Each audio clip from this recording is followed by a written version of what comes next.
Ces dernières années, les aliments biologiques se sont répandus comme une traînée de poudre. C'est comme le nouvel avocado toast. Malgré un prix plus élevé, acheter bio est progressivement passé du statut d'alternative à celui d'impératif moral et sociétal. Les aliments biologiques sont censés être plus sains, plus naturels et plus éthiques. Mais que voulons-nous dire exactement lorsque nous parlons de produits biologiques? Il n'y a pas de consensus mondial, différentes régions ayant des définitions et des réglementations différentes. C'est comme essayer de se mettre d'accord sur la meilleure garniture de pizza. En général, les aliments biologiques sont cultivés sans utiliser de graines génétiquement modifiées, d'engrais synthétiques ni de pesticides synthétiques. Au lieu de cela, les agriculteurs biologiques utilisent des méthodes de production alimentaire plus traditionnelles, comme la rotation des cultures et l'utilisation d'engrais naturels tels que le compost ou le fumier. Bien que la motivation à acheter des produits biologiques soit certainement noble, est-ce vraiment efficace ou s'agit-il simplement d'une autre tendance coûteuse que nous pouvons ignorer sans nous sentir coupables? La musique. Les aliments biologiques sont-ils plus sains? Une idée associée aux cultures biologiques est que la culture naturelle est censée les rendre plus nutritifs et plus sains. C'est comme la différence entre un repas fait maison et de la restauration rapide. En effet, certaines études ont révélé que les aliments biologiques contiennent des niveaux plus élevés d'antioxydants. Les plantes les produisent comme une sorte de pesticides naturels. Les cultures biologiques semblent devoir travailler un peu plus dur, tandis que les cultures conventionnelles reçoivent beaucoup d'aide de la part de l'homme. Les antioxydants sont censés avoir un certain nombre de bienfaits pour la santé, bien que dans l'ensemble, les scientifiques ne soient pas encore fixés sur leur sujet. C'est comme le débat sur l'opportunité de mettre ou non de l'ananas sur une pizza. Personne n'arrive à se mettre d'accord. On ne sait pas s'ils nous sont bénéfiques, ni comment exactement, ni la quantité de produits à consommer pour en absorber une certaine quantité. Qu'en est-il de l'idée que les aliments biologiques sont plus nutritifs? Eh bien, les preuves ne sont pas concluantes. Certaines études ont constaté que les aliments biologiques peuvent avoir des concentrations légèrement plus élevées de vitamine C et d'acides gras oméga 3, tandis que d'autres études n'ont trouvé aucune différence significative. C'est comme essayer de trouver la paire de chaussettes parfaite. Parfois, on a de la chance, parfois non. Dans l'ensemble, les preuves ne sont pas concluantes, suggérant seulement de petites différences dans la valeur nutritionnelle.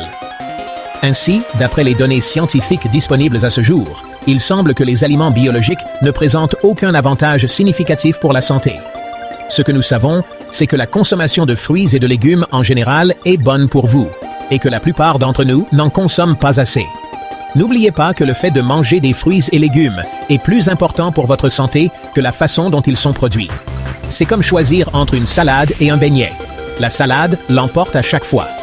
Les aliments biologiques sont-ils plus naturels?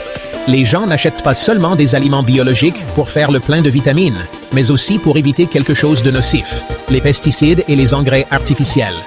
Et en effet, certaines études montrent qu'il y a effectivement moins de résidus de pesticides sur les produits biologiques. Mais c'est là que les choses se compliquent. Moins de pesticides ne signifie pas absence de pesticides. Bien que les pesticides soient censés être le dernier recours dans l'agriculture biologique, ils ne sont pas interdits.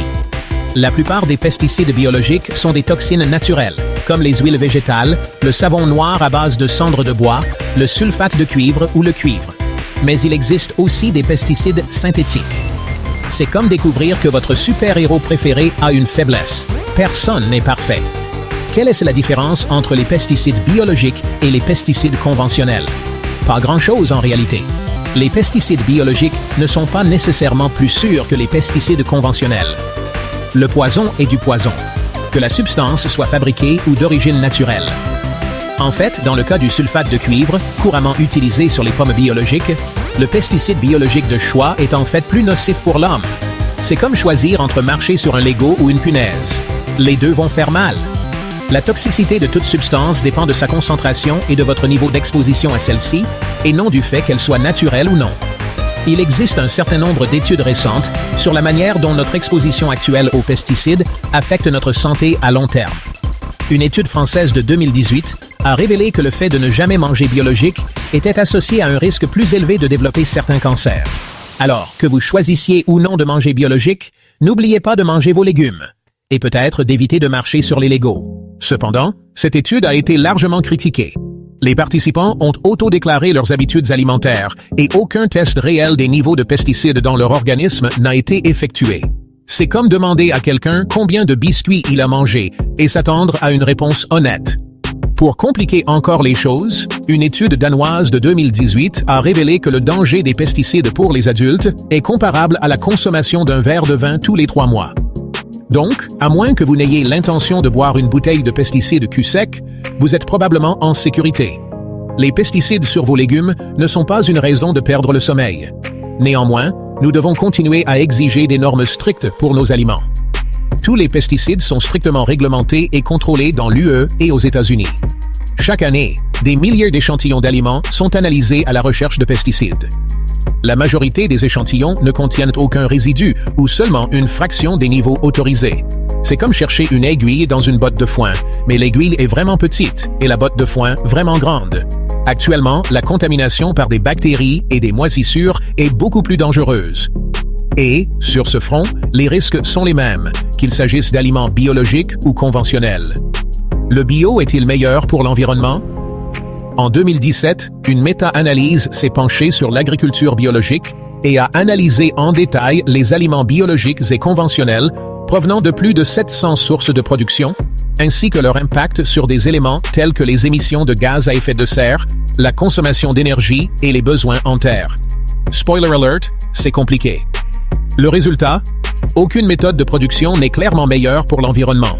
Les systèmes biologiques utilisent de moins d'énergie que les systèmes conventionnels, mais ont des émissions de gaz à effet de serre similaires. Les exploitations biologiques utilisent moins de pesticides, mais ont besoin de plus de terre pour produire la même quantité de culture. Ces résultats mitigés ont également été confirmés par un rapport de l'Agence suédoise de l'alimentation. C'est comme essayer de choisir entre 2 mauvaises suites de films. Le bio et le conventionnel sont à égalité sur la plupart des aspects. La plus grande différence réside dans l'utilisation des terres. Et ici, l'agriculture conventionnelle l'emporte clairement. Et l'écotoxicité est l'endroit où l'agriculture biologique a un net avantage. Ainsi, selon ces résultats, l'agriculture conventionnelle a en fait un impact légèrement moindre sur l'environnement que l'agriculture biologique. C'est comme choisir entre un rocher et une situation difficile, mais le rocher est un peu plus mou. L'essentiel est que le bio ne surpasse pas le conventionnel tel que nous le connaissons. Cependant, l'agriculture biologique a également un impact à plus grande échelle. La demande croissante et la lutte pour approvisionner le marché peuvent conduire à des méthodes de production moins durables à d'autres égards. Par exemple, l'Espagne cultive d'énormes quantités de fruits et légumes conventionnels et biologiques destinés à l'exportation dans de vastes zones de serre très gourmandes en énergie. C'est comme essayer d'économiser l'eau en prenant des douches plus courtes, mais en laissant couler le robinet en se brossant les dents. Et il y a d'autres impacts environnementaux, comme des émissions de gaz à effet de serre nettement plus élevées. Et, comme la demande croissante ne peut être satisfaite par la production nationale, le commerce mondial et les aliments biologiques sont également en augmentation.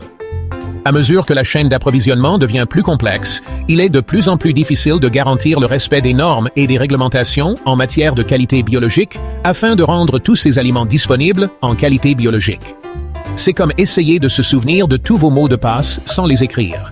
Cela a conduit à des cas de fraude où des aliments conventionnels ont été étiquetés et vendus comme des produits biologiques plus chers.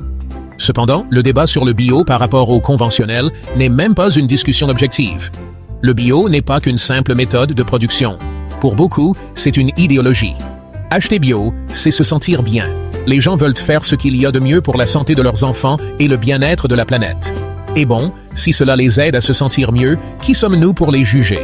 Cependant, notre instinct selon lequel le bio est bon et le conventionnel est mauvais peut nous empêcher de prendre les décisions les plus rationnelles. C'est comme penser que tous les super-héros portent des capes. Parfois, les meilleurs ne portent qu'un pyjama confortable. La solution pourrait être de cesser de considérer l'agriculture biologique et l'agriculture conventionnelle comme incompatibles. Les deux ont leurs avantages et leurs inconvénients.